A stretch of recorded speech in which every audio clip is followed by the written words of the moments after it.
Esta semana se cumplen 3 años de la salida del aire de NTN 24 en Venezuela por orden de Nicolás Maduro. Pese a la decisión del régimen, el Canal de las Américas ha logrado a lo largo de este tiempo llevar su programación a los venezolanos a través de portales de internet y también las redes sociales.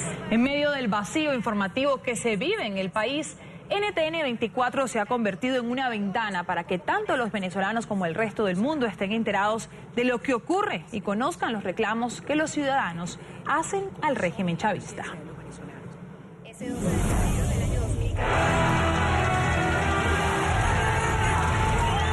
Fuera del aire, NTN 24.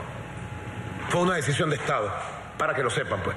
Quienes no lo sabían y quienes lo tengan que saber. NTN 24 en Venezuela continúa de pie pese a las amenazas, atropellos y amedrentamientos. Informar ocurra lo que ocurra ha sido, es y seguirá siendo la prioridad. Lo reconocen tanto espectadores como quienes han sido noticia. Lo sacaron de la parrilla de los cables en Venezuela, pero metieron a NTN en el corazón y en la conciencia de los venezolanos.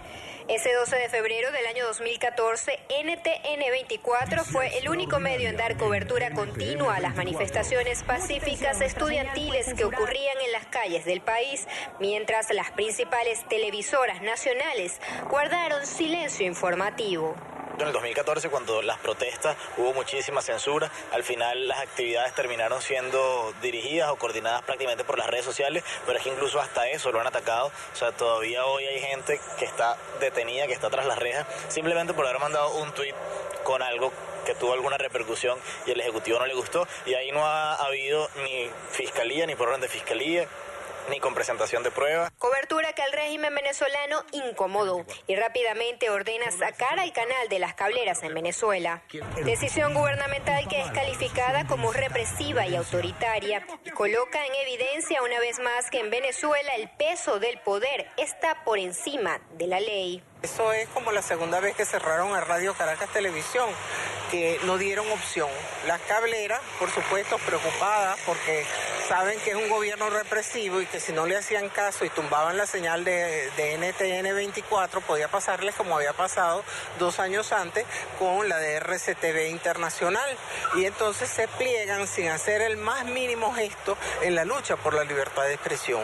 Por supuesto nos pega, nos afecta, nos preocupa. Uno de los factores que reina en Venezuela luego de los acontecimientos de ese 12 de febrero es la desinformación. Sin embargo, los venezolanos reconocen el trabajo que se hace a través de las distintas plataformas informativas que buscan romper las barreras de la censura.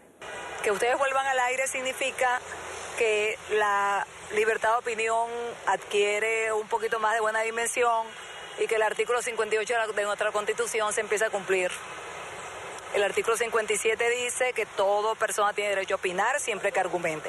Y el 58 que todo ciudadano tiene derecho a estar informado de manera oportuna, veraz e imparcial. Y a través de ustedes, como de otras, como Radio Caracas Televisión, estábamos más informados de manera oportuna, veraz e imparcial. La petición de los ciudadanos es clara, que vuelva NTN 24 a las pantallas en los hogares venezolanos. Por su parte, la Asamblea Nacional se comprometió a restituir la señal y a revisar la ley resorte y el reglamento que otorga las concesiones. Desde Caracas, en Venezuela, para NTN 24, Nicole Colster. Ahí como lo ha reportado Nicole Coster, pues ese es el pedido de la mayoría de los venezolanos. Cada vez se cierran las puertas de la información que llegan desde distintas cableras o cadenas. Vamos a establecer contacto en Nueva York con Carlos Lauría, él es coordinador del programa para las Américas del Comité para la Protección de Periodistas. Señor Lauría, un buen día, bienvenido a la mañana de NTN 24. Hola, muy buenos días. Un gusto estar con ustedes y aprovecho a saludar a la audiencia de NTN en Estados Unidos, América Latina y el Caribe. Gracias por estar con nosotros. Ya son 3 años de que NTN 24 no está en las cableras en Venezuela. En estos días también escuchábamos la petición de que otro canal internacional de noticias salga del aire. Como lo decimos, cada vez se van cerrando las opciones o los canales de información para el venezolano común.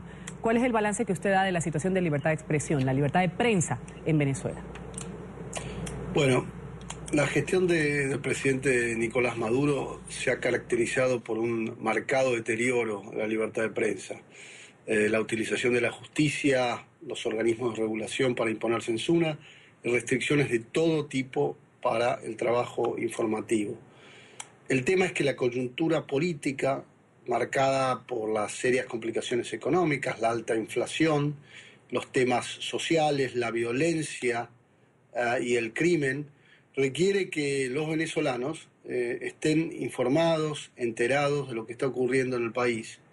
Es importante porque la sociedad necesita tomar decisiones informadas sobre cuestiones sensibles que afectan su vida cotidiana. Pero está claro que el gobierno del presidente Maduro ha intensificado las restricciones que fueron promovidas durante muchos años en Venezuela anteriormente por los gobiernos del expresidente Chávez, y ha hecho lo imposible Maduro por reprimir y asfixiar a la prensa y al mismo tiempo censurar voces informativas y controlar el flujo de información. Es una situación muy complicada. Ahora, señor Lauría, pese a los pronunciamientos internacionales, porque desde hace 3 años, del momento en el que Nicolás Maduro en un arrebato decide sacar a NTN 24 de las cableras, ha habido innumerables pronunciamientos de organizaciones internacionales, también incluso de la Asamblea Nacional Venezolana.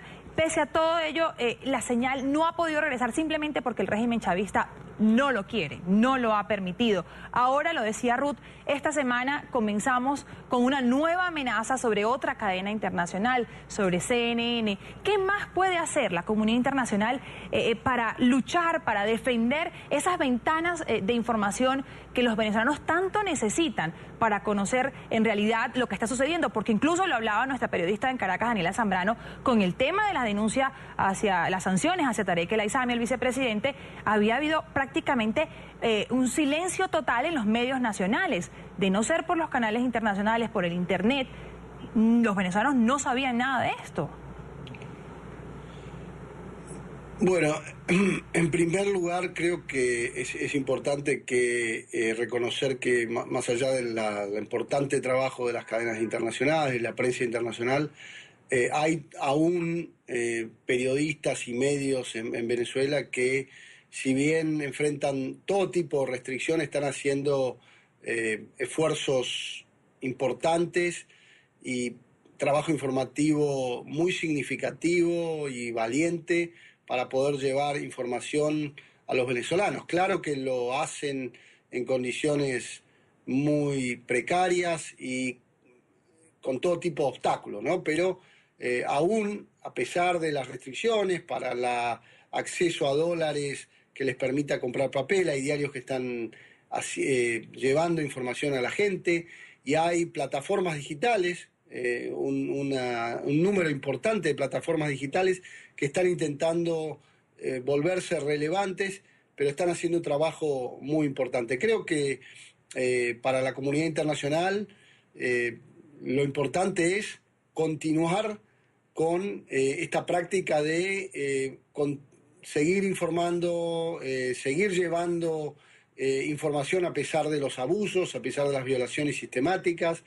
La falta de independencia del Poder Judicial, lamentablemente, ha legitimado prácticas abusivas que, bueno, más allá de las restricciones que impone a la prensa y la censura, se han traducido en detención de opositores políticos, activistas y hasta periodistas, ¿no? Recordemos que desde septiembre está en la cárcel Braulio Jatar Alonso, director del sitio web Reporte Confidencial. Él publicó en septiembre pasado un video y un texto sobre una protesta contra Maduro en la isla Margarita, y fue acusado en aquel momento, sin haberse presentado evidencia, como ocurre en muchos de estos casos, se le acusó de tener en su poder una cantidad de dólares en efectivo, que según las autoridades habrían sido usados para un supuesto ataque durante la cumbre del Movimiento de No Alineados. Nada de eso probado, y sin embargo hasta hoy,